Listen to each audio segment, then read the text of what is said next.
This year, Marmora is really letting the town go to the dogs. As a prelude to SnoFest, Marmora held the dog talent show and beauty pageant. This was the first of hopefully many more shows to come. There's no bones about it, the dog show was a success. We sat down with Vicki Best to find out how it all came together. Yes, first time we've done the dog talent show.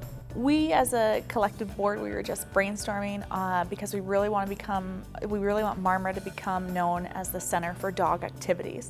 So we were thinking, besides SnoFest, what else can we do? And then I did a little bit of research actually on the top 10 fairs in the USA and found it was really big attractions there.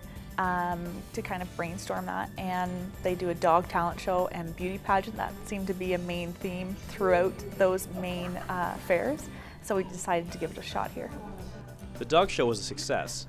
I spoke to some of the contestants to see how it went. Did you enjoy yourself at the dog show today? My granddaughter told me about the dog show and she wanted to put the dog in, so that's why we're here today. We came to the dog show because we were asked to participate. My daughters wear the mascot outfits, and we've worn them at different events over the summer, and we were in the Santa Claus parade, so they thought it would just add. It's a dog show, and it's about SnoFest, which is about sled dogs, and these are the two sled dog mascots. There's all kinds of stuff going on, and we live just outside of town, so it's not that big of a deal to just scoot in when we have the schedule, and yep, we will be attending all the other events. Well, we came last few years to the races, and we had a great time. The dog really enjoyed it, so we thought we'd give this one a shot too. Well, I actually started looking after this dog about a year and a half ago, and I've taken to dog training. I love animals, and I thought he would be fun to bring him to the show and see what would happen. But he won personality contests today, and I think it was pretty good.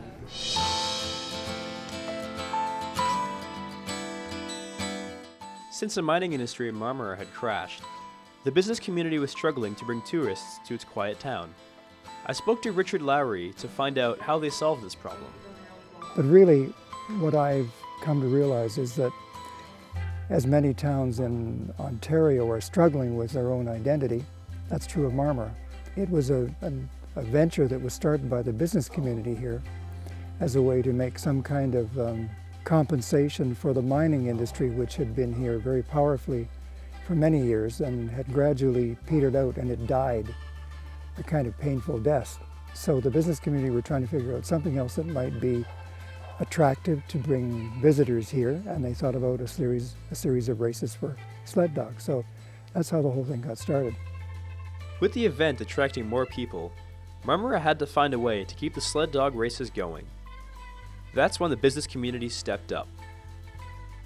We rely solely on sponsorship and government grants, or we wouldn't have these events. For our SnoFest weekend, we have a purse of $15,000. So that's how much money we pay out to mushers and other prize winners. So without local support, we just wouldn't have the weekend. Since its inception, SnoFest has evolved from a simple sled dog race to a 3-day-long event, including wood carving, 16-mile races, 26-mile races, and even a race for the kids.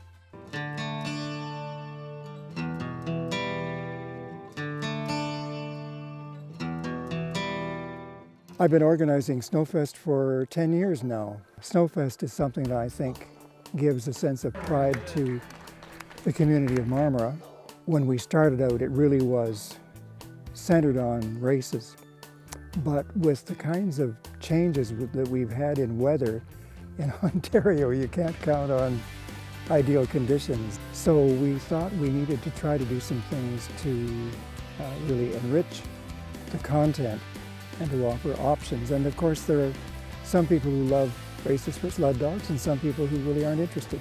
Our main focus was the SnoFest weekend with the dog sled racing, but we want to become an organization that is known for much more and for year-round events, so that when people see our name and it's the middle of summer, they're not surprised that SnoFest is putting on even though there's no snow. SnoFest is also online. For event listings, you can check them out on Kijiji, or you can like them on their Facebook page. And now we've branched into also paid media. So we have some of our paid media is with Chex TV and numerous radio stations. We're always looking at ways to get the word out. And really, increasingly, we're wanting to move beyond the boundaries of Marmora. If we're giving something back to people who come here and making it worthwhile for them to spend the time here, then I think we've got a good thing going. So we're trying to make sure that there's enough stuff going on here that a family can come for the weekend and say, hey, it was worth coming to Marmora. There's a lot going on in that little town. Maybe small, but they've got the right thing in mind.